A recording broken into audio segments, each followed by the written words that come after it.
വാസുവിനെ അറസ്റ്റ് ചെയ്തിരിക്കുന്നു. ശക്തനായ നേതാവിനെ അറസ്റ്റ് ചെയ്തുകൊണ്ട് സർക്കാർ മറുപടി പറഞ്ഞിരിക്കുകയാണ്. അല്ല, എന്താണ് ഞാൻ പറയേണ്ടത്? ഇവിടത്തെ മുഖ്യമന്ത്രി, ബഹുമാനപ്പെട്ട മുഖ്യമന്ത്രി ആദ്യം മുതൽ പറയുന്നത് ഇതൊരു വീഴ്ചയായിരുന്നു. ഇതിന്റെ ഒരു കവറപ്പിന് എത്രയോ കാലമായിട്ട് ട്രൈ ചെയ്യുന്നതാണ്, അറ്റംപ്റ്റ് ചെയ്യാനാണ് നമ്മുടെ ബഹുമാനപ്പെട്ട മുഖ്യമന്ത്രി. BJP ആദ്യത്തെ ദിവസം മുതൽ പറയുന്നത് എന്താണ്?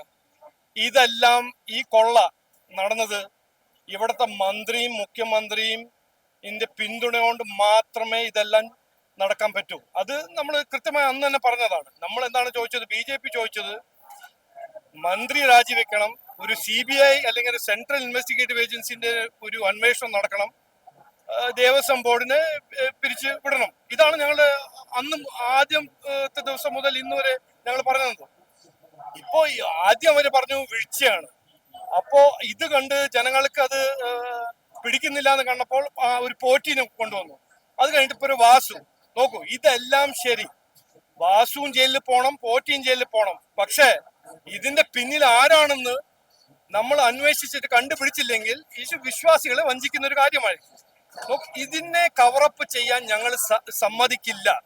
ബഹുമാനപ്പെട്ട മുഖ്യമന്ത്രി എന്ത് കസരത്ത് ചെയ്താലും, എന്ത് സർക്കസ് ചെയ്താലും, ജനങ്ങളുടെ ശ്രദ്ധ എങ്ങനെ തിരിക്കാൻ നോക്കിയാലും ഇത് ഞങ്ങൾ സമ്മതിക്കില്ല. ഇതിന്റെ പിന്നിൽ ഒരു ഗൂഢാലോചന ഉണ്ടായിരുന്നു. ഇതൊരു ക്രൈമാണ്.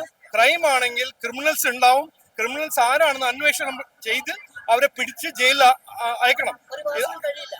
അല്ല, ഒരു വാസു അല്ല ഇത്. ഒരു ചെറിയൊരു വാസു പോലെ ഒരു പോറ്റീനെ പിടിച്ചാൽ മാത്രം പോരാലോ. ഈ സർക്കാർ പിണറായി വിജയന്റെ സർക്കാരാണ്. ഇതിൽ പിണറായി വിജയൻ വിചാരിക്കാത്ത എന്തെങ്കിലും നടക്കുവോ? നടക്കില്ല. അത് നമ്മൾക്ക് എല്ലാവർക്കും അറിയാം.